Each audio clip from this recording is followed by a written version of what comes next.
Hello friends. So I am starting this DSA challenge series.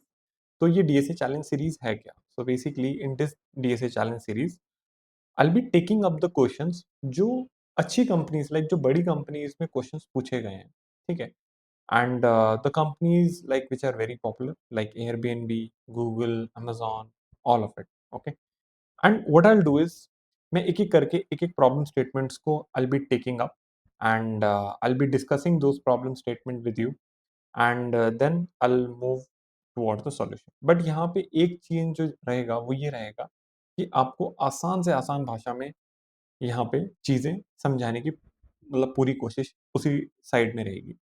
And I try कि मैं आपको कुछ analogies use करूं। ठीक है, मैं कुछ अच्छे एग्जांपल्स यूज करूं जिसके through you will be able to understand those problem statement in a very easy manner. ठीक है, वीडियो थोड़ा लंबा जाएगा, ऐसा हो सकता है। Okay. And in most of the cases it might happen, but the thing is कि यहाँ पे जो मेन फोकस रहेगा वो ये रहेगा कि आप बेसिकली इन सारे प्रॉब्लम्स में you will get the master. So now let's start with the problem one so of this DSA challenge. And इस प्रॉब्लम को बेसिकली इसका नाम है मिसिंग पॉजिटिव इंटीजर, और you can say that first missing positive integer. और मैंने इसका जो नाम रखा है वो रखा है घर वापसी। ओके। आपको समझ में आएगा कि मैंने ये नाम क्यों रखा है। So now let's move to the problem statement. And first of all, this question has been asked in Stripe. So this is a this is a company where this question has been asked. So now let's move towards the problem statement. So basically problem statement कह रहा है, वो ये कह रहा है कि आपके पास एक array of integer है एंड आपको फर्स्ट मिसिंग पॉजिटिव इंटीजर ढूंढना है लीनियर टाइम और कांस्टेंट स्पेस में। ठीक है। तो in other word find smallest positive integer that does not appear in the array. तो एरे में क्या हो सकते हैं? डुप्लीकेट्स हो सकते हैं, नेगेटिव नंबर हो सकते हैं, जीरो हो सकते हैं, and you are allowed to modify the input array, मतलब आप इनपुट एरे को बदल सकते हो, दैट इज इन प्लेस। अब जैसे आपको 3 4 -1 1 दिया है तो आउटपुट 2 आया। तो एक बार समझते हैं कि बेसिकली ये कैसे। सो अगर मैं यहाँ पे बोलूँ 3 4 -1 एंड 1, 3 4 -1 एंड 1, तो इसमें एक चीज आप समझिए, क्वेश्चन ये कह रहा है आपको वो ढूंढना है फर्स्ट मिसिंग पॉजिटिव इंटीजर। तो जब आप देखिए, जब हम पॉजिटिव इंटीजर की बात बोलते हैं तो पॉजिटिव इंटीजर में हमारे आते हैं 1 2 3 4 5 6। ठीक है, तो ये सारे नंबर हमारे पॉजिटिव इंटीजर्स में आते हैं। तो 1 2 3 4 5 6, zero is not a positive integer because zero is something like a neutral value. And उसके बाद हमारे नेगेटिव शुरू हो जाते हैं। तो पॉजिटिव्स में because zero is neither positive neither negative, and यहाँ पे जब हम पॉजिटिव इंटीजर देखते हैं तो उसने बोला कि first missing positive integer, that means हमें क्या करना है, हमें इस नंबर की सीरीज में चेक करना है कि ओके वन है कि नहीं है। यस, वन इसमें है, आप देख सकते हैं वन इसमें है। टू इसमें है कि नहीं है? नहीं, टू नहीं है। तो हमारे लिए फर्स्ट मिसिंग टू हो गया आंसर। ओके। तो उसी तरह से हम सेकंड टेस्ट केस को देखते हैं। तो सेकंड सेकंड टेस्ट केस कहता है 1 2 0। तो एक बार ले लेते हैं 1 2 एंड 0। सो 1 टू 0 में अगर आप ये देखेंगे कि 1 है, यस है, 2 है, यस है, 3 है, नहीं 3 नहीं। तो 3 will be my answer. Okay, 3 will be my answer है। अब नाउ द थिंग इज कि आपने ये चीज देखी कि जो यहाँ पे या तो आप फर्स्ट मिसिंग पॉजिटिव इंटीजर बोल लीजिए या फिर बोल दीजिए स्मॉलेस्ट पॉजिटिव नंबर। ठीक है। एंड एरे किसी भी टाइप का हो सकता है, डुप्लीकेट्स हो सकते हैं, नेगेटिव नंबर हो सकता है, और जीरो जीरो हो सकते हैं array. So now let's see how we can think, how we can solve this problem. तो पहले हम क्या करते हैं, पहले now we have already understood the वो the problem statement, now let's think about the approach. तो अप्रोच को हम इस तरह से रखते हैं कि जैसे अगर मेरा 3 एंड 4 है, 3 4 -1 1, तो इसमें एक चीज देखिए, आपको आपको आपके पास ये एरे है 3 4 -1 एंड 1। अब नाउ द थिंग इज कि अगर मुझे इस प्रॉब्लम को सॉल्व करना है तो मैं क्या करूंगा, मैं पहले चीज आप ये ध्यान रखिए, क्योंकि आपके पास ये एरे है और इस एरे में इस एरे का साइज बेसिकली 4 का है। इस एरे का साइज बेसिकली 4 का है। एंड नाउ जो हम स्मॉलेस्ट नंबर जिससे चेक करेंगे वो कहां से शुरू होगा, वो तो 1 से होगा। अब एक बात ध्यान रखिए, जब हम स्मॉलेस्ट पॉजिटिव नंबर ढूंढ रहे हैं तो हम शुरुआत तो 1 से करेंगे कि 1 है कि नहीं है, 2 है कि नहीं है, 3 है कि नहीं है, 4 है कि नहीं है। लेकिन हम मैक्सिमम कितने तक जाएँ? मैक्सिमम लॉजिक लॉजिक तो यही कहता है ना कि जितना एरे का साइज़ है, तो अगर आप इस एरे के साइज़ को देखेंगे, अगर इस एरे के साइज़ को आप देखेंगे, तो ये एरे का साइज़ ही आता है हमारा 4। ये एरे का साइज़ ही हमारा 4 आता है, ठीक है? इसका मतलब कि हमारे एरे में जो नंबर होने चाहिए, ठीक है? अगर हमारा सही एरे है जिसमें कोई भी नंबर मिसिंग नहीं है, तो उसमें इतने एलिमेंट्स होंगे। तो main thing the main point here is what I am saying here is कि अगर for example if you have this kind of an array, then what you need to do is आप ये check करिए आपके पास array का जो starting point है वो तो 1 है ही और 1 से लेके आप साइज़ तक जाइए। साइज़ मतलब कितना है एरे का? एरे का साइज़ है 4 और इसमें आप पहले 1 को चेक करिए, 1 है कि नहीं है इस कंप्लीट एरे में। फिर आप 2 को चेक करिए, 2 है कि नहीं है? 2 नहीं है तो बेसिकली आपके लिए ये आप इसको रिटर्न कर देंगे, ये आपका आंसर हो जाएगा। क्योंकि ये तो ऑलरेडी था बट ये नहीं है। ओके एंड 4 तक ही क्यों जा रहे हैं? क्योंकि ये एरे का साइज़ है। क्योंकि अगर आप मान लीजिए अगर आपका एरे इस तरह से है, ओके 1 सपोज़ 5 3 2 ठीक है? एंड 1 एंड 6 सपोज़ आपका एरे साइज़ ये है, मतलब आपका एरे ऐसा है। तो इस एरे के लिए जब आप अपना लूप चलाएँगे तो कैसे चलेगा? तो बेसिकली हम मैंने क्या बोला आपको? आप 1 से जाइए और एरे के साइज़ तक और एरे का साइज़ क्या है? बेसिकली 1 2 3 4 5 तो अब हम 1 से 5 तक के नंबरों को चेक करेंगे, ठीक है? अब क्योंकि आप एक-एक चीज़ एक-एक करके देख लेते हैं। जैसे 1 तो 1 आप देख लिए 1 यहाँ पे है हमारे पास, ठीक है? तो 1 इज़ डन।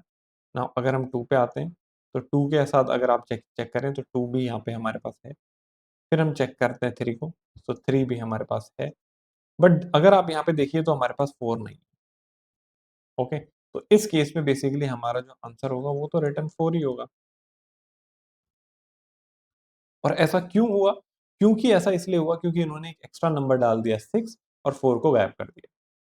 तो हमें तो जब स्मॉलेस्ट पॉजिटिव इंटिजर ढूँढना है तो हम तो लूप 1 से 5 के लिए चलाएँगे ना। और हमें क्या मतलब उसके बाद का कोई नंबर क्योंकि अगर 1 से 5 के अलावा भी कोई नंबर है, अगर एरे का साइज़ ऑलरेडी 5 है और नंबर 1 से 5 के अलावा है, तो इसका मतलब वो एक एक्स्ट्रा नंबर होगा, ठीक है? अब नाउ लेट्स सी कि इसका बेसिकली अगर हम इसको सॉल्व करेंगे तो कैसे करेंगे? सो फॉर एग्ज़ाम्पल अगर आपके पास यही मैं ले लेता हूँ 5 थ्रू 2 1 6 5 3 2 1 6 तो अब हम क्या करेंगे इसमें, हम एक लूप चलाएँगे बेसिकली और लूप कहाँ से जाएगा? इसमें जाएगा 1 to size, size of the array कितना है? 5 ठीक है? और फिर हर एक नंबर के लिए हम क्या करेंगे, हम इस एरे के अंदर चेक करेंगे। हर एक नंबर के लिए हम इस एरे के अंदर चेक करेंगे। तो अगर मैंने लिखा 5 ठीक है? 5 सो 5 3 2 1 एंड 6 अब मेरा अगर नंबर i इक्वल टू 1 हुआ, तो मैं चेक करूँगा क्या अब i इक्वल टू 1 है? तो आप ये देखेंगे यस है।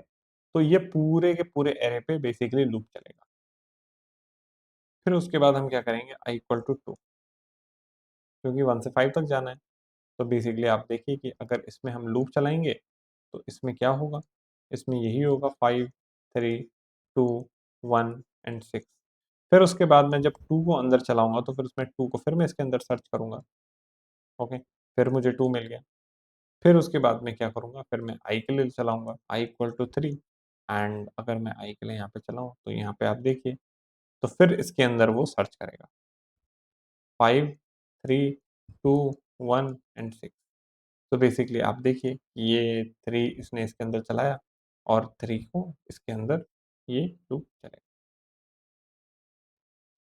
ओके, सो बेसिकली आप देख रहे हैं इसके अंदर ये लूप चल रहा है एंड नाउ फाइनली जब मैं i इक्वल टू 4 करूँगा, तो क्या होगा? फिर उसके अंदर इसके अंदर वो कंप्लीट लूप चलेगा। तो बेसिकली जब ये इसके अंदर कंप्लीट लूप चलेगा 5, 3, 2, 1 and 6 then in that case what will happen वो यहाँ पे चेक करेगा, उसे नहीं मिलेगा। तो 4 हमारा आंसर हो जाएगा।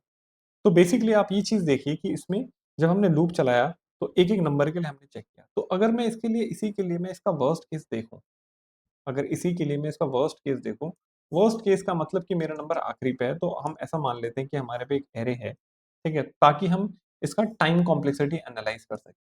तो अभी हम फोकस करेंगे इसके टाइम कॉम्प्लेक्सिटी पे। तो ये तो हमारा हो गया जो अप्रोच जिस पे मैंने डिस्कशन किया, that is my brute force approach, okay? This is my brute force approach. अब नाउ जब मैं टाइम कॉम्प्लेक्सिटी की बात करता हूँ, तो टाइम कॉम्प्लेक्सिटी कैसी होगी? तो अब ये देखिए कि मान लीजिए मेरा एक एरे है, जो है n साइज़ का, ठीक है? n साइज़ का एरे। अब आपको ये पता है कि जो हमारा लूप चलेगा वो भी चलेगा, loop equals to 1 to size equals to n पे। अब आप ये देखिए कि मान लीजिए मेरा i इक्वल टू 1 है और मेरा जो नंबर है, वो कहीं लास्ट में बैठा हुआ है, जिस नंबर को मैं सर्च करना चाह रहा हूँ, 1। 1 इमेजिन करिए कहीं यहाँ पे है। तो इसका मतलब इसने क्या करा, इसने पूरे के पूरे एरे में सर्च किया और बेसिकली कितने इटरेशन लगे? सपोज़ n ऑपरेशंस लगे बिकॉज़ n टाइम आपको सर्च करना पड़ेगा इस n साइज़ एरे पे। जब मैंने i इक्वल टू 2 किया, तो i इक्वल टू 2 में बेसिकली आप ये मान लीजिए कि मेरा जो 2 बैठा हुआ था, जो 2 था, वो सेकंड लास्ट पोज़ीशन पे बैठा हुआ था क्योंकि 1 तो ऑलरेडी लास्ट में आ चुका है, तो सेकंड लास्ट में बेसिकली ये है। इस केस में मेरा कितना है? क्योंकि मैं वर्स्ट केस ले रहा हूँ, ताकि मैं टाइम कॉम्प्लेक्सिटी कैलकुलेट कर सकूँ, n-1। अब इसी तरह से बेसिकली मेरा जो थर्ड बैठा होगा, वो थर्ड में होगा तो n-2, ओके? इसी तरह से अगर मैं बोलूँ कि मेरा जो थर्ड है, i इक्वल टू 3, तो वो थर्ड लास्ट पोज़ीशन में बैठेगा। तो अगर मैं यहाँ पे लिख दूँ 1 एंड 2 एंड 3, तो आप ये देखिए कि थर्ड लास्ट पोज़ीशन पे है, तो इस केस में मेरा कितना अ, इटरेशन बनेगी, वो बनेगी n-2। तो अगर ऐसा है, तो इसका मतलब क्या होगा? तो अगर मैं आपको नेक्स्ट पेज में इसके लिए सपोज़ अगर मैं इसका पेज का डुप्लिकेट कर दूँ and now suppose if I remove all this, now let's see what will happen here. तो अब अगर आप ये देखिए अगर मैं इस सम का टाइम कैलकुलेट करूँ, तो टाइम कैलकुलेट कैसे होगा? तो आपको ये पता है कि i इक्वल टू 1 के लिए कितने ऑपरेशंस लगे? i इक्वल टू 1 के लिए हमारे n ऑपरेशंस लगे। i इक्वल टू 2 के लिए ये हमारा n-1 तक गया। i इक्वल टू 3 के लिए हमारा n-2 तक गया। तो ऐसे करके जब ये i इक्वल टू n तक जाएगा, ठीक है? तो फाइनली मेरे 1 ऑपरेशन लगेंगे। तो आप देखिए ये वैल्यू डिक्रीज़ हो रही है, ठीक है? तो अगर मैं टाइम कॉम्प्लेक्सिटी कैलकुलेट करूँगा तो टाइम कॉम्प्लेक्सिटी कैसे आएगी? Time complexity will be n plus n-1 plus n-2 plus all the way to 1। तो अब ये देखिए कि ये एक हमारा इस तरह का ये बन गया 1 plus 2 plus 3 all the way up to n, ठीक है? तो इस केस में बेसिकली जो हमारा फ़ॉर्मूला होता है, ये एक मैथमेटिकल सीरीज़ है। इसका जो फ़ॉर्मूला होता है वो होता है n into n plus 1 upon 2, और जब आप इसको सॉल्व करेंगे n square plus n upon 2 that will give you, क्योंकि n square is a dominating term, तो बेसिकली टाइम कॉम्प्लेक्सिटी आ गई बिग ऑफ n स्क्वायर। तो इस तरह से बेसिकली हमारी टाइम कॉम्प्लेक्सिटी आएगी, और क्योंकि हम इसमें कोई एक्स्ट्रा मेमोरी नहीं ले रहे हैं, तो इसमें जो स्पेस हमारा कॉम्प्लेक्सिटी रहेगा that will be order of 1। Okay. अब ये तो हो गया हमारा टाइम एंड स्पेस कॉम्प्लेक्सिटी, ठीक है, जो मैंने आपको बताया। एंड इसको आप थोड़ा रिसर्च कर सकते हैं इस सीरीज को, एक बार चैट जीपीटी पे आप जाके देखिए ये सीरीज कैसे सम देती है, किस तरह से इसका सम ये वाली ये चीज आती है, and then you will get to know. So this is through mathematical induction. अब नाउ उसके थ्रू ये फॉर्मूला होता है, एंड उस फॉर्मूले को I have put it and got this. Now let's see the optimized अब, कि अभी हमारे पास जो टाइम कॉम्प्लेक्सिटी आई है that is n square, but I want to improve it to n। So how can I solve this question? ठीक है? So now let's see the optimized approach.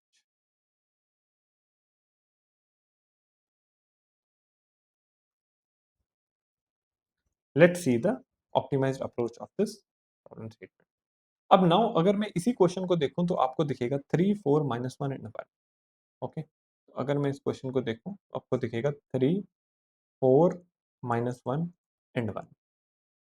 तो इसमें ना कुछ चीज सोचते हैं, इसमें एक लेवल एक्स्ट्रा दिमाग लगाते हैं। तो अगर आप ये चीज देखेंगे तो इसमें एक चीज नोटिस करिए कि अगर मैं इस इंडेक्स की बात करूँ, तो ये 0th इंडेक्स है, ये फर्स्ट इंडेक्स है, ये सेकंड इंडेक्स है, ये थर्ड इंडेक्स है, ठीक है? अब अगर मैं ऐसा मान लूँ कि यार ये तो मेरी ज़ीरो बेस्ड इंडेक्सिंग है। अगर मैं ये मान लूँ कि यार ये मेरी वन बेस्ड इंडेक्सिंग है, ठीक है? एक बारी के लिए मैं ऐसा मान लेता हूँ कि this is my one based indexing, okay? So 1, 2, 3 and 4 और क्योंकि अभी मैंने के लिए ये मान लिया ज़ीरो बेस्ड इंडेक्सिंग है, तो आप ये समझिए कि इसके अंदर जो नंबर होने चाहिए, ठीक है? अब बेसिकली क्योंकि मैंने क्या करा कि नंबरों को इंडेक्स के साथ ऐसे मैप कर दिया। अब पॉइंट यहाँ पे ये है कि इस एरे के अंदर जो बिगेस्ट नंबर हो सकता है वो 4 ही होना चाहिए क्योंकि मैंने आपको बोला था कि एरे के अंदर जो हम सीक्वेंस चेक करेंगे वो तो ये सीक्वेंस चेक करेंगे और हमने क्या कर दिया मैपिंग कर दी है इंडेक्स के साथ। अब इंडेक्स के साथ मैपिंग करने में फ़ायदा ये है कि आप जो भी नंबर बोलिए उसकी पोज़ीशन आपको मिलेगी मिलेगी। तो जैसे आप 3 बोलेंगे तो 3 की लोकेशन ऑलरेडी एक्सिस्ट करती है हियर, ठीक है? अगर मैं 4 बोलूँगा 4 की पोज़ीशन एक्सिस्ट करती है। ठीक है? और अगर हमारे पे कोई ऐसा नंबर आता है, जैसे फॉर एग्ज़ाम्पल इस केस में अगर हमारे पास एक 5 आ जाता है कहीं पे, अगर हम मान लीजिए हमारे पास यहाँ पे 5 आता, अगर यहाँ पे मेरे पास 5 आता, तो इस 5 के लिए मैं कुछ नहीं करूँगा क्योंकि इस 5 को के लिए तो मैं क्या ही कर सकता हूँ। बट कोई भी नंबर हो, मैं उसको क्या करूँगा, उसको उसकी जगह पे रखूँगा। जो 3 है, तो 3 को 3 के इंडेक्स पे, 4 है, तो 4 को 4 के इंडेक्स पे लाइक अगर मैं 1 बेस इंडेक्स की बात कर रहा हूँ, 4 को 4 के प्लेस पे। 5 है, तो मैं कुछ नहीं कर सकता, -1 है, तो उसको वहीं रहने दो। तो बेसिकली इसलिए मैंने इसका सॉल्यूशन का नाम रखा था घर वापसी, ठीक है? आप हर एलिमेंट को उसके घर भेज रहे हो, आप हर एलिमेंट को उसके घर भेज रहे हो। तो एक बार इसका ज़रा ड्राई रन देख लेते हैं कि ये कैसे होगा 3, 4 -1 and 5 3, 4 -1 and 5 now what will happen first is अगर मैंने आपको बोला कि अगर ये 1 बिट इंडेक्सिंग है and you already know that like this is my 0 base indexing, okay? तो ये हम किस तरह से करेंगे? तो आप ये समझिए कि अगर हमारे पे एरे ऑफ 3 है, ठीक है? तो अगर मुझे 3 को 3 की जगह में रखना है, तो मुझे क्या पता है, मुझे सीधे 3 के इंडेक्स पे जाना होगा। मैं सीधे 3 के इंडेक्स पे ही जाऊँगा, ठीक है? अब क्योंकि जब हम इसका प्रोग्राम लिखेंगे, तो हम क्या करेंगे, हम इसको 3 इंडेक्स पे नहीं डालेंगे, हम इसको 3 -1 पे डालेंगे। क्योंकि हम तो बेसिकली प्रोग्राम लाइक जब हम कोड लिखते हैं, तो कोड को थोड़ी पता है कि ओके आप 1 बेस कर रहे हो। ये तो हमारे इमेजिनेशन में था कि ओके मैं ये 1 बेस मान रहा हूँ। तो इसलिए जब मुझे 3 को 3 पे रखना है, तो मैं 3 -1 पे रखूँगा। That is second index, okay, in actual. तो पॉइंट ये है कि अब हम इसको इस तरह से देख लेते हैं। हम क्या करेंगे, सबसे पहले 3 है, तो 3 को -1 में रख के स्वैप कर देंगे। तो बेसिकली 3 को हमने यहाँ पे रखा, तो -3 यहाँ से हटा और यहाँ पे 3 की जगह -1 आ गया। उसके बाद हम क्या करेंगे, ये मैंने एरो पुट किया। अब मैं ये एलिमेंट फिर से लिखूँगा, -1, -4, -3, -5। तो प्रीवियसली मेरा जो पॉइंटर था वो तो यहीं पे ही था। प्रीवियसली मेरा जो पॉइंटर था वो तो यहीं पे ही था। अब now the pointer will remain at this position और नाउ विल चेक कि ओके अब हम इस -1 को कहाँ रख सकते हैं? बट क्योंकि -1 जैसी कोई पोज़ीशन ही नहीं है, ठीक है? या तो आपका जो एलिमेंट है अगर वो एरे के साइज़ से बाहर जाता, लाइक क्योंकि आप देख सकते हैं कि इस जो एरे का साइज़ है that is 1 second I should take this one 3, 4 -1 and 1 मैं ये वाला एरे लेता हूँ इसकी जगह, ठीक है? 3, 4 -1 and 1 okay so let's do one thing इसी को अभी कंटिन्यू करते हैं, ठीक है? तो उसके बाद हम उस वाले केस को देख लेंगे। तो 3, 4 -1 की तो कोई लोकेशन ही नहीं है। तो हम क्या करेंगे इसको मूव करके नेक्स्ट पे चले जाएँगे और हम देखेंगे 4 को। अब 4 को हम डालेंगे उसकी लोकेशन पे।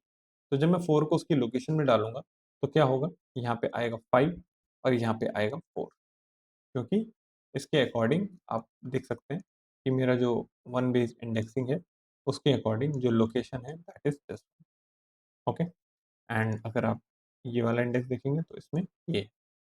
तो अभी now let's just not confused अभी हम वन बेस्ड इंडेक्सिंग में मानते हैं। तो हमने इसको 4 को 4 की पोज़ीशन पे डाला, 5 यहाँ पे आ गया, इस तरह से हमारा ये अरे बन गया। Okay, now what we will do so we will move to the next part so that is -1 so 3 and 4 so now you can see this thing like here one second so basically आप इसमें एक चीज़ देख रहे हैं कि अगर मैंने ये वाला लिया है -1, 5, 3 एंड 4 तो मेरा पॉइंटर यहीं पे ही रहेगा। फिर हम 5 के लिए देखेंगे कि 5 को हम कहाँ रख सकते हैं। तो अगर आप इसको देखें, इसके इंडेक्स को, तो 1, 2, 3, 4 सो 5 के लिए कोई लोकेशन ही नहीं है, तो हम इसको स्किप कर देंगे और हम बढ़ जाएँगे आगे, ठीक है? सो नाउ सो अभी हम 3 पे हैं, ठीक है? सो 3 का जो इंडेक्स है दैट इज़ 3। सो 3 को हम 3 के इंडेक्स पे रखेंगे बट हमें रखने की ज़रूरत ही नहीं है क्योंकि 3 अपनी ऑलरेडी अपनी जगह पे है। तो अब हम क्या करेंगे, इसको हटाएँगे यहाँ से एंड जाएँगे 4 पे। 4 के लिए हम चेक करेंगे कि 4 के क्या 4 अपने 4th इंडेक्स पे है? येस, ऑलरेडी 4 4 इंडेक्स पे है तो हमें इसको मूव करने की ज़रूरत नहीं है। So now this is like my all my dragon is and, okay? Now what will do is अब ये हमारा फाइनल एरे है दैट इज़ -1, 5, 3 एंड 4। अब अगर इस एरे में मुझे चेक करना है तो मैं क्या करूँगा, फाइनल एक लूप चलाऊँ और मैं ये चेक करने की कोशिश करूँगा कि क्या ये value so basically my index is 0, 1, 2, 3 तो मैं ये क्या चेक करूँगा कि क्या ये वैल्यू अपने इंडेक्स के i+1 से इक्वल है? क्यों? क्योंकि मैं 1 बेस इंडेक्सिंग में आ रहा था। तो मैं क्या करूँगा, पहले मैं चेक करूँगा क्या मेरा -1 is equal to whether my -1 is equal to i+1 और नॉट लाइक 0+1 और नॉट। सो आप ये देखेंगे -1 is equals to 1 that is false. So if it is false then that means कि मेरा 1 इज़ माय आंसर, ओके? क्योंकि मेरा 1 नंबर ही missing है सो दैट इज़ माय आंसर। अब अगर मैं ये वाला केस लेता हूँ 3, 4 -1 and 1 so let's see what will happen 3, 4 -1 and 1 so 3, 4 -1 and 1 इस केस में देखिए अगर मैं इसको 1 लेता हूँ, 2 लेता हूँ, 3 लेता हूँ एंड 4 लेता हूँ, ओके? ये मैंने 1 एंड बेस इंडेक्सिंग मान रहा हूँ। तो मैंने पहले क्या करा 3 को 3 की वैल्यू इंडेक्स में डाला, 3 यहाँ आ गया।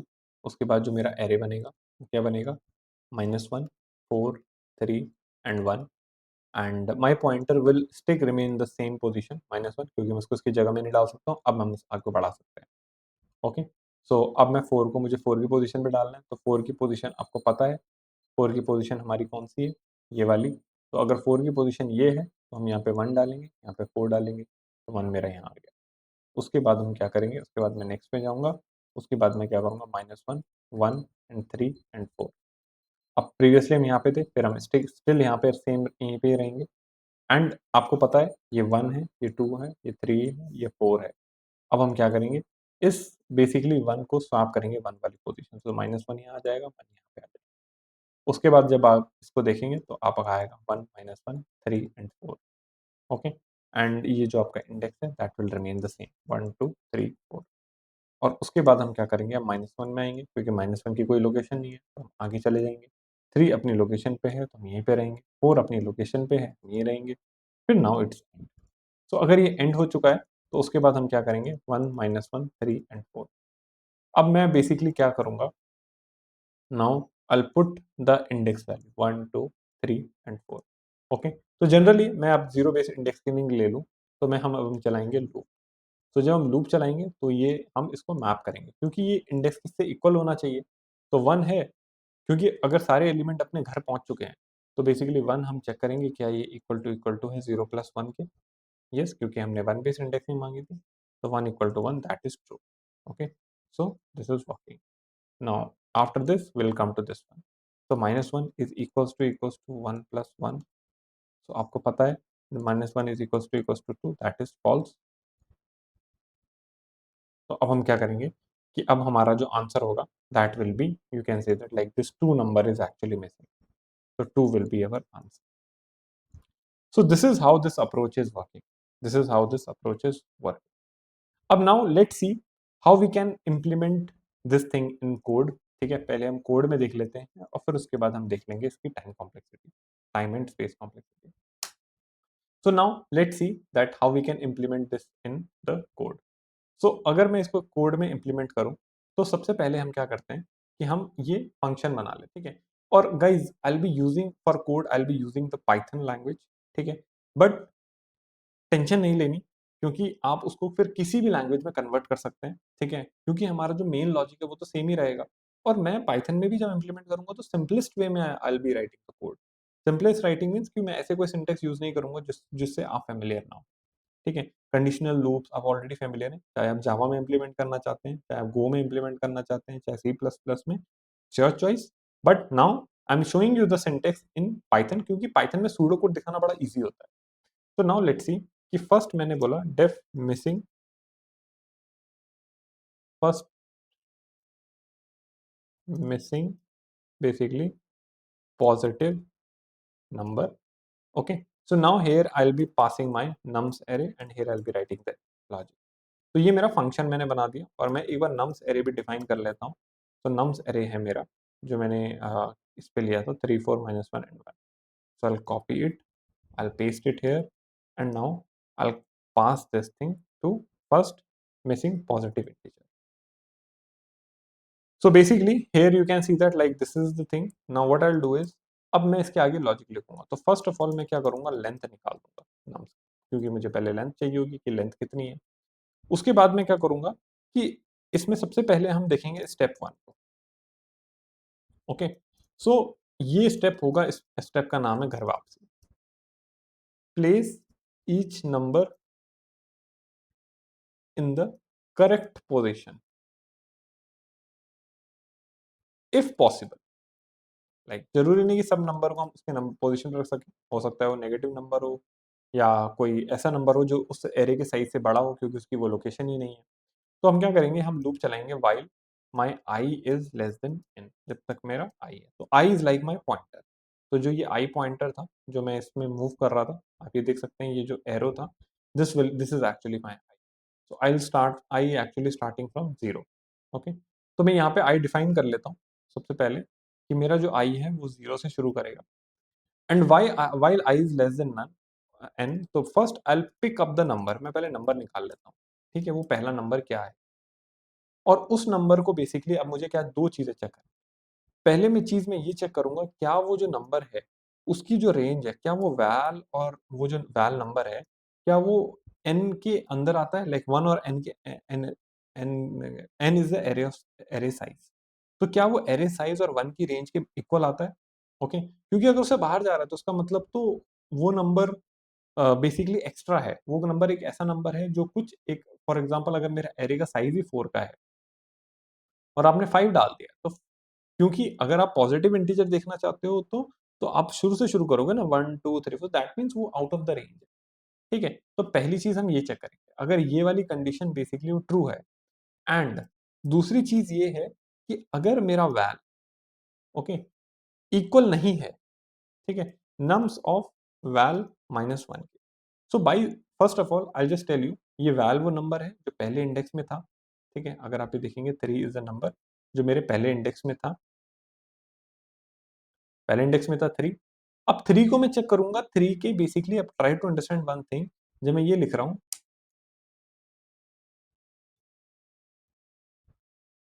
3 4 -1 एंड 1। ओके, अब आप इंडेक्सिंग, अब मैं अभी के लिए 0 डाल देता हूँ। अब अगर से वैल देखिए तो वैल हमने निकाला, वैल मेरा 3 आ गया। अब मुझे 3 को कहाँ पे पुट करना है? 3 को जो मुझे पुट करना है, आप ऐसे कहेंगे कि यार इसको 3 थर्ड इंडेक्स में पुट करना चाहिए। लेकिन मैंने बोला था हम 1 बेस इंडेक्सिंग को सोच रहे हैं। तो ये पहली इंडेक्स मेरी वैल्यू 1 है, 2 है, 3 है। तो उसके अकॉर्डिंग 3 यहाँ पे आना चाहिए। तो वो इंडेक्स क्या है? 2। तो that is something known as val minus 1। तो ये जो इंडेक्स की लोकेशन है दैट इज़ वैल माइनस 1। इसलिए हम ये चेक करने की कोशिश कर रहे हैं कि क्या मेरा जो वैल है, क्या ऐसा भी तो हो सकता है कि वहाँ पे ऑलरेडी 3 एक्सिस्ट करता हो? वहाँ पे ऑलरेडी 3 एक्सिस्ट करता हो, या फिर आप इस तरह से सोच सकते हैं कि अगर मान लीजिए कि इसकी जगह, इस नंबर की जगह, इस पहले नंबर की जगह अगर यहाँ पे 1 होता तो, इस पहले नंबर की जगह अगर यहाँ पे 1 होता तो 1 को मैं कहाँ डालता? 1 को मैं डालता बेसिकली, अगर ये मेरा 1 है तो इस 1 को मैं डालूँगा बेसिकली वैल प्लस 1 है क्योंकि हमारी 1 बेस इंडेक्सिंग है। तो ये जो 0 है, so basically this will become, so when I'm saying this, so you can say that like val basically val -1। ठीक है? क्योंकि जब मैं इसको पुट करूँगा तो कहाँ पुट करूँगा? That is val -1। But val -1 basically val की वैल्यू कितनी है? That is 1। 1 -1 0। तो लेकिन 1 में तो ऑलरेडी वो वैल्यू प्रेजेंट है और वो ऑलरेडी अपनी लोकेशन पे है, अपनी करेक्ट पोजीशन पे है। तो क्योंकि वो अपनी वैल्यू अपनी ऑलरेडी करेक्ट पोजीशन पे है, तो हम उस केस में भी हम इसलिए हम चेक कर रहे हैं कि अगर वो वैल्यू इक्वल नहीं है, तभी हम आगे बढ़ेंगे। ठीक है? तो 2 चीज़ें होनी चाहिए। एक तो किसी नंबर के लिए वो उस रेंज के अंदर होना चाहिए, और अगर वो अपने ऑलरेडी दूसरा ये चेक कर रहा है कि अगर वो ऑलरेडी अपने घर पे है, तब तो मैं कोई लगाने की ज़रूरत ही नहीं, तब तो हमें स्वैप करने की ज़रूरत ही नहीं। ठीक है? सो अब अगर बेसिकली अगर हमें स्वैप करना होगा, तो अब इस केस में हम देख लेते हैं, जब मैं ये वाला केस बोल रहा था, 3, 4, -1 एंड 1। तो ये मेरा जब मैं ये बात कर रहा था, तो इस केस में आप देखिए ये मेरा है वैल, दैट इज़ 3। ओके, ये मेरा वैल है, और वैल को मुझे किसके साथ स्वैप करना है? वैल को मुझे वैल -1 पोज़ीशन के साथ स्वैप करना है, ठीक है? जो वैल वैल्यू है, ठीक है? तो बेसिकली आप ये देखिए वैल 3, बट ये एट किस इंडेक्स पे प्रेज़ेंट है? It is present at I equal to 0, ठीक है? At I equal to 0। अब मैं इसको जिस वैल्यू के साथ स्वैप करूँगा वो क्या होगी? वो होगी nums of val -1, which is present at val -1 index. तो इसका मतलब क्या है? इसका मतलब ये है कि मैं मेरे को जो स्वैपिंग करनी है, वो तो इसमें और इस -1 में, इस -1 में, so दैट इज़ वैल -1। तो अब हम क्या करेंगे? बेसिकली दोनों को स्वैप करेंगे। तो मैं क्या करूँगा, सबसे पहले एक टेम्प वेरिएबल ले लूँगा, टेम्प में मैं डाल दूँगा नम्स ऑफ, ठीक है? नम्स ऑफ I में मैं डाल दूँगा वैल -1,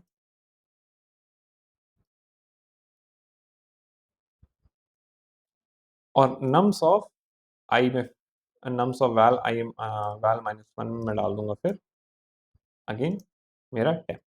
तो ये मेरी वैल्यू 2 वैल्यू स्वैप हो गई। सो अब मेरा pointer like will remain in the same position, क्योंकि अब ये कंडीशन एग्जीक्यूट हो गई है। उसके बाद अगर ये कंडीशन फेल होती है, तभी आपने एक चीज़ देखी होगी कि मैं अपने पॉइंटर को पहले नहीं बढ़ा रहा था। जब मैं इस ड्राइव कर रहा था, एंड सपोज़ अगर मैंने किसी एलिमेंट को उसे पोजीशन पे डाल दिया, तो मेरा वो जो पोजीशन है, I was at the same thing, क्योंकि जिस नंबर को मैं जिस दूसरी उसके घर पे डालूँगा, तो वहाँ पे भी तो कोई एक नंबर आ जाएगा। तो मैं उसको छोड़ थोड़ी सकता हूँ। अब उस नंबर को भी तो मुझे उसके घर भेजना है। So now what will happen? तो इसलिए इस कंडीशन के बाद क्या होगा, लूप फिर कंटिन्यू होगा सेम सेम नंबर के, क्योंकि अब उस जगह पे नंबर बदल चुका है उस आई पे, क्योंकि जब मेरा, आप ये समझिए कि जब मेरा यहाँ पे 3 यहाँ गया, और -1 से आप ये समझिए कि अगर मेरा -1 यहाँ पे आया और 3 यहाँ गया, तो यहाँ पे भी तो एक नया नंबर आ गया। तो इस नए नंबर के लिए फिर से चीज़ चलेगी।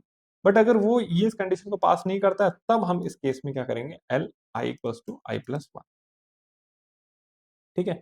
सो this is my step 2, this is my step 2 of the problem statement. अब नाउ लेट्स सी कि अगर मैं इसके स्टेप 2 को देखता हूँ। अब अगर मैंने हर एक नंबर को उसके घर भेज दिया, ठीक है? ये लॉजिक क्या करेगा? ये हर एक नंबर को उसके घर भेजेगा। ओके, पहले ये कंडीशन चेक करेगा, फिर स्वैप करेगा, और फिर उसके बाद जब सेकंड लूप, जब फिर उसके बाद जब आई की वैल्यू उस टाइम पे इंक्रीमेंट नहीं होगी, ठीक है? फिर आई की वैल्यू जब बेसिकली सेम आई आई की वैल्यू पे फिर ये फिर चेक करेगा, और अगर ये कंडीशन फॉल्स होगी, तब वो आई की वैल्यू को आगे बढ़ाएगा। Now let's see about the step 2।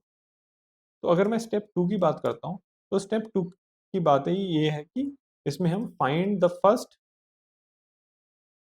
Place where the index doesn't match the value, ठीक है? अब हमारे पास जब एरे आ गया, तो अब हम क्या करेंगे, लूप चलाएँगे फॉर आई इन रेंज। अब हम कहाँ से कहाँ तक का लूप चलाएँगे, i, n, ठीक है? सो 1 से हम n तक का, सॉरी, इसमें हम जो लूप चलाएँगे वो 0 से n तक का चलाएँगे, क्योंकि हमें इस नम्स के अंदर एरे चलाना है, लूप चलाना है, ठीक है? तो अब मैं क्या करूँगा, मैं हर एक नम्स के एलिमेंट को उठाऊँगा, और मैं चेक करूँगा, क्या वो अगर इक्वल नहीं है अपने i प्लस 1 से, क्योंकि अगर वो इक्वल है तो मुझे क्या मतलब, वो तो आगे बढ़ता रहे। बट अगर इक्वल नहीं है, तो उस केस में मैं क्या करूँगा, उस केस में मैं रिटर्न कर दूँगा i प्लस 1। उस केस में मैं बोलूँगा भाई कि i प्लस 1 आप रिटर्न कर दीजिए, ठीक है? तो सपोज़ अगर मान लीजिए पहला ही इंडेक्स की वैल्यू, जैसे मान लीजिए कि मेरा इंडेक्स, मेरा सॉर्ट करने के बाद ये आया 1 -1 3 4, 1 -1 एंड 3 एंड 4, और आप मेरा इंडेक्स देखिए 0 1 2 3, तो मैं क्या करूँगा, सबसे पहले 1 को कंपेयर करूँगा, 1 is equals to 1 is not equals to 0 plus 1, okay? So basically आपको पता है कि yes, like when you are saying 1 is not equals, like when I am saying 1 is not equals to 1, so that is my false. ठीक है, तो that is false. तो basically वो इसके अंदर जाएगा ही नहीं, उसके अंदर जाएगा ही नहीं, फिर आई की वैल्यू चेंज होगी। फिर उसके बाद हम जब यहाँ पे थे तो उसके बाद हम यहाँ से यहाँ पे आए, फिर हम चेक करेंगे क्या -1 इज नॉट इक्वल टू 1+1। क्यों 1? क्योंकि ये इंडेक्स 1 है, उसमें हम 1 ऐड कर रहे हैं, क्योंकि हम जीरो बेस इंडेक्सिंग है, सॉरी 1 बेस इंडेक्सिंग को फॉलो कर रहे हैं, तो उसके अकॉर्डिंग ये 2 होना चाहिए। तो अगर ये नहीं, अगर बेसिकली आप ये देखिए ये ट्रू है, क्यों? क्योंकि -1 और 2 तो इक्वल होते ही नहीं है। ठीक है, तो इसलिए वो ट्रू निकल गया। अब क्योंकि ट्रू निकल गया तो बेसिकली वो रिटर्न कर देगा i+1 और I will get my answer. तो बेसिकली आप देखिए इस तरह से ये logic, the whole logic is getting applied and इस तरह से इस प्रॉब्लम को सॉल्व कर रहा है। तो सपोज अगर मैं इस तरह से करता हूँ कि अगर मैं लिखता हूँ Python 3 and the problem is, तो आप देखिए आंसर आ रहा है 2। क्यों 2? क्योंकि बेसिकली हमारा 2 is the first positive integer which is missing. अब now let's see about the time complexity. अब इसका एक बार टाइम कॉम्प्लेक्सिटी देख लेते हैं। अब ये समझिए कि हम जब इस एरे के बारे में बात कर रहे हैं, ठीक है, इसको बड़े सिंपल लैंग्वेज में समझ लेते हैं कि अगर मैं जब इस एरे के बारे में बात कर रहा हूँ 3 4 -1 एंड 1, तो इसमें एक चीज देखिए कि अगर मैं किसी इंडेक्स पे हूँ तो मैं उस एलिमेंट को उसके घर भेजने की जो वो है कॉस्ट है वो कितनी है? वो बेसिकली ऑर्डर 1 है। तो अगर मुझे इसको सिर्फ क्या करना है, 3 को अपने घर भेजना है। ठीक है, 3 को उसके घर भेजा, 4 को उसके घर भेजा, -1 को उसके घर भेजा, 1 को उसके घर भेजा। तो अगर मेरे पे सारे एलिमेंट हैं और मुझे सारे एलिमेंट्स को उनके घर भेजना है, तो जैसे मैं वर्स्ट केस ले लेता हूँ कि जैसे 5 4 में रिवर्स सॉर्टेड नंबर ले लेता हूँ 3 2 एंड 1। ठीक है, तो मुझे क्या करना है, 5 को उसके घर भेजना है। ठीक है, अभी वैसे ये भी like you can say that कि ये वाला जो चीज़ है, दिस इज़ लाइक सपोज़ अगर मैं चलो सेम ले लेता हूँ कि 5 4 3 2 1। तो अगर मुझे हर एलिमेंट को उसके घर भेजना है तो मैं क्या करूँगा, 5 को लिया, 5 को उसके घर भेजा, 4 लिया उसको घर भेजा, 3 को लिया उसके घर भेजा। तो हर एक जगह पे मुझे सिर्फ़ एक ऑर्डर 1 कॉस्ट लग रही है। इसके लिए मुझे ऑर्डर 1 लग रही है, इसके लिए मुझे ऑर्डर 1 लग रही है, इसके लिए मुझे ऑर्डर 1 लग रही है। तो ऐसे मुझे हर एलिमेंट। अब एक बात सोचिए कि अगर मान लें मेरे पे कुछ एलिमेंट्स हैं, ठीक है? कुछ n एलिमेंट्स हैं, मेरे पे n एलिमेंट्स हैं और हर एलिमेंट के लिए अगर मेरी जो कॉस्ट है उनको घर भेजने की, दैट इज़ ऑर्डर ऑफ 1, क्योंकि मुझे हर एक के लिए बस स्वैप करना है। इसके लिए ऑर्डर ऑफ 1, ऑर्डर 1। सो ऐसे करके लिए n टाइम्स 1 ऐड हो रहा है। तो अभी सोचिए 1 प्लस 1 प्लस 1 प्लस अगर ये n टाइम्स ऐड होगा, तो इन that case your time complexity will be become big of. So now you can see that कि किस तरह से टाइम कॉम्प्लेक्सिटी आ रही है और इवन अगर आप इस कोड को भी देखेंगे, तो इसमें मेन जो टाइम कॉम्प्लेक्सिटी है इस लूप की है। उसके बाद जब i की वैल्यू बढ़ती रहेगी तो ये क्या करता रहेगा, बस उसके अंदर आप देखेंगे कोई लूप नहीं एंड वो बस उसको घर भेज रहा है and this i loop is change. So that's why your time complexity will become order of n। Similarly अगर मैं स्पेस कॉम्प्लेक्सिटी की बात करूँ, तो स्पेस कॉम्प्लेक्सिटी में क्या होगा, स्पेस कॉम्प्लेक्सिटी में हम कोई भी एक्स्ट्रा स्पेस इसमें आप देख लीजिए हम नहीं यूज़ कर रहे हैं, ना ही हमने कोई लिस्ट बनाई। ओके, जो बेसिक हैं ये सारे ऑर्डर 1 है क्योंकि हमने वेरिएबल्स बनाए। तो स्पेस कॉम्प्लेक्सिटी बेसिकली हमारी होगी big of 1। Okay, and time complexity होगी हमारी order of. So this is the whole logic, and I hope you have understood the solution and you might get a complete clarity. So yeah, that's all. Thank you. We'll meet in the next problem.